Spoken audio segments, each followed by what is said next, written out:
Feliza are sisters that originally lived in Paumbong, Bulacan. They have a youngest brother that named Ernesto. Urbana is the oldest and that served as the advisor of Feliza and Ernesto. Her name in the story symbolizes urbanization, which was expressed through her civilized and sophisticated nature. Feliza is the middle child who looks up to Urbana as her model in life. Her name in the story comes from the Spanish word feliz, that means joy, which will be shown in the story as happiness in being obedient and kind. Ernesto is the youngest of the siblings, and his name was derived from the word honesty, which was highly valued in the story alongside grace and power.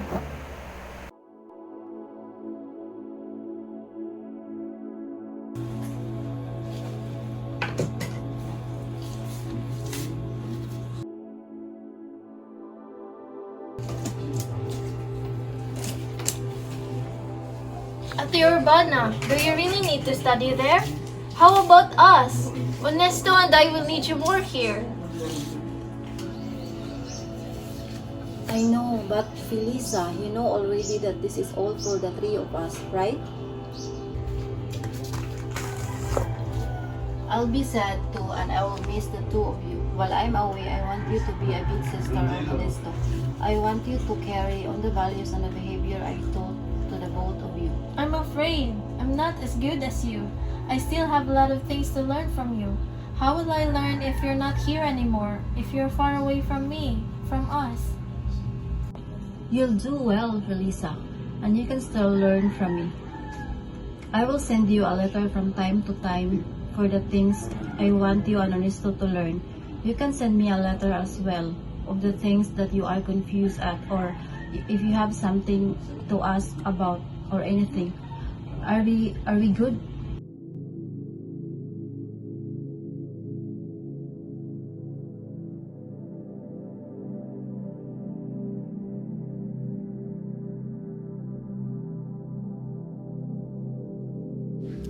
I know you'll be a good big sister to Ernesto. I trust you. Don't worry, Feliza. I will never forget you and Ernesto. I'm actually hurt that I need to go far away from the both of you, just so we could have a better future. While I'm away, please take good care of yourself and our dearest Ernesto. I love you.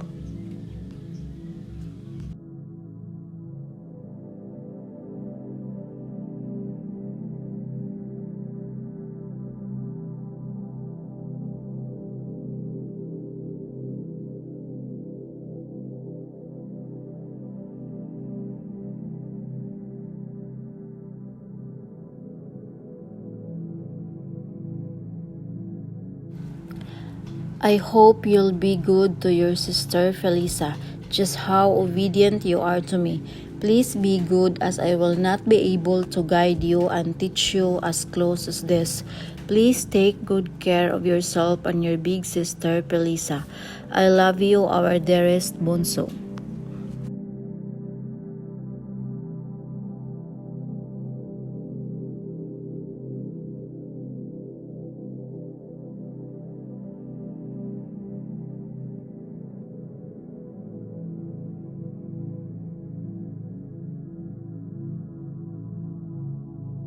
As Urbana and Feliza continues living their life away from each other, both didn't feel their absence at all as they frequently write letters to each other.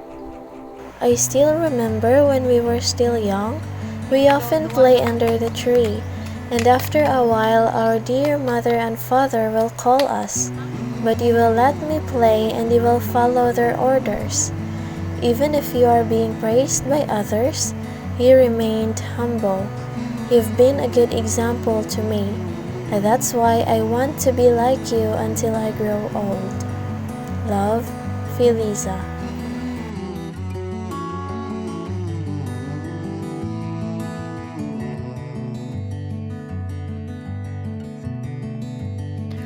Dear Feliza, from the time I woke up in the morning, I will pray. I also do this before eating my meal, leaving the house, before studying, and before I go to bed. Feliza, my dear, you need to keep your body clean or immaculate, not only on the outside but also on the inside. It is also include being clean inside the house. Maidens should be like a cashmere fish because this fish has a dimdim. It lowers, it fits to cover its chest. Be careful and do not let others be rude or to think nasty things about you. Love, Urbana.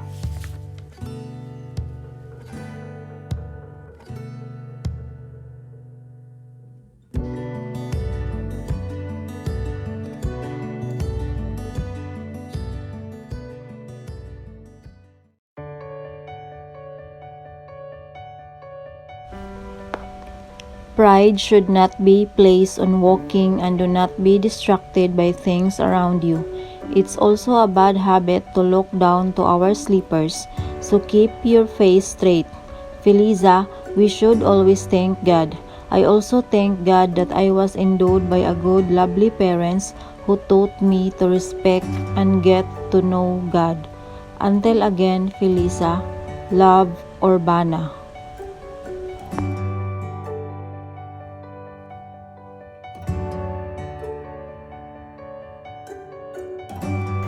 I am pleased to tell you that our little brother Ernesto is different from the other kids. I am proud of him for his modest demeanor and kindness. You might feel the same way if you will observe him. I would also like to take this opportunity to thank you for sending us letters, because we learned every detail of it. I instructed Ernesto to study the writings from your previous letter. He followed and do as what I said, and later on he already learned and mastered it. Love, Feliza.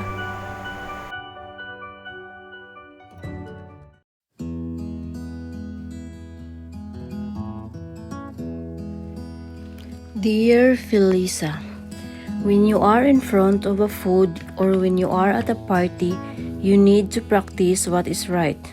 Do not lick your fingers, do not blow the hot broth, mash the viand using your hand and return the used dishes, because these practices are all disgusting and inappropriate. The proper usage of cutlery is gentle. Do not grate your teeth and do not grind your lips. These are just some proper preparations done at the table. Until again, Feliza. Love, Urbana. I am happy to inform you that I already talked to our mother about my plan to marry Amadeo. Love, Feliza.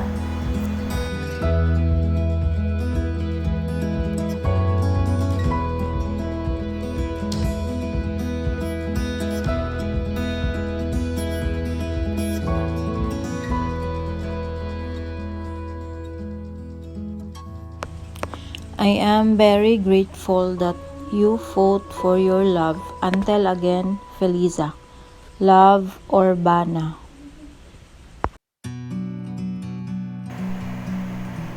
I saw Amadeo in our yard last night, and he is calling me. I fought my feelings and choose to resist whatever my heart is telling me to do so. I closed my eyes and turned my back and followed my mind, because I know that seeing a man without permission is a sin. I almost destroyed my dignity. Thank God I was able to control it. Love, Feliza.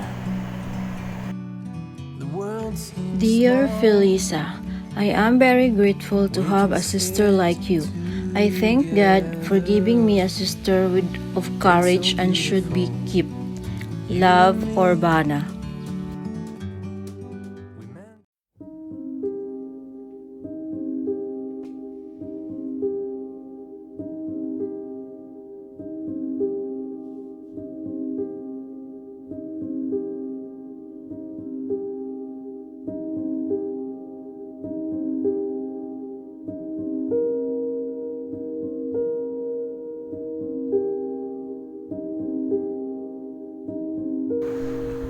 As we walked away from church, our father accidentally stumbled down, so this was the reason why the bone in his chest was broken. Because of this, he had suffered difficulty in breathing, but before his last breath, he told us his last message. He said that, "Do not regret the little amount of money that has been spent on you, and as you enter the convent, turn your back away from the world and promise God that you will be clean or immaculate until the rest of your life. Love, Feliza."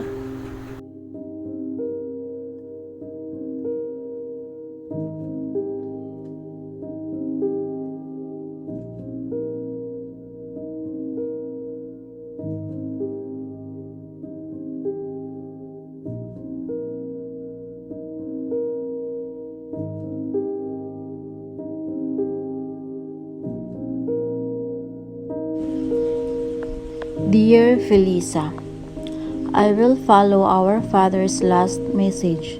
I am deeply saddened by his death. Please always visit our father's tomb to let him know that he is forever be in our hearts and we do not forget him. I love you so much, Father. Love, Urbana.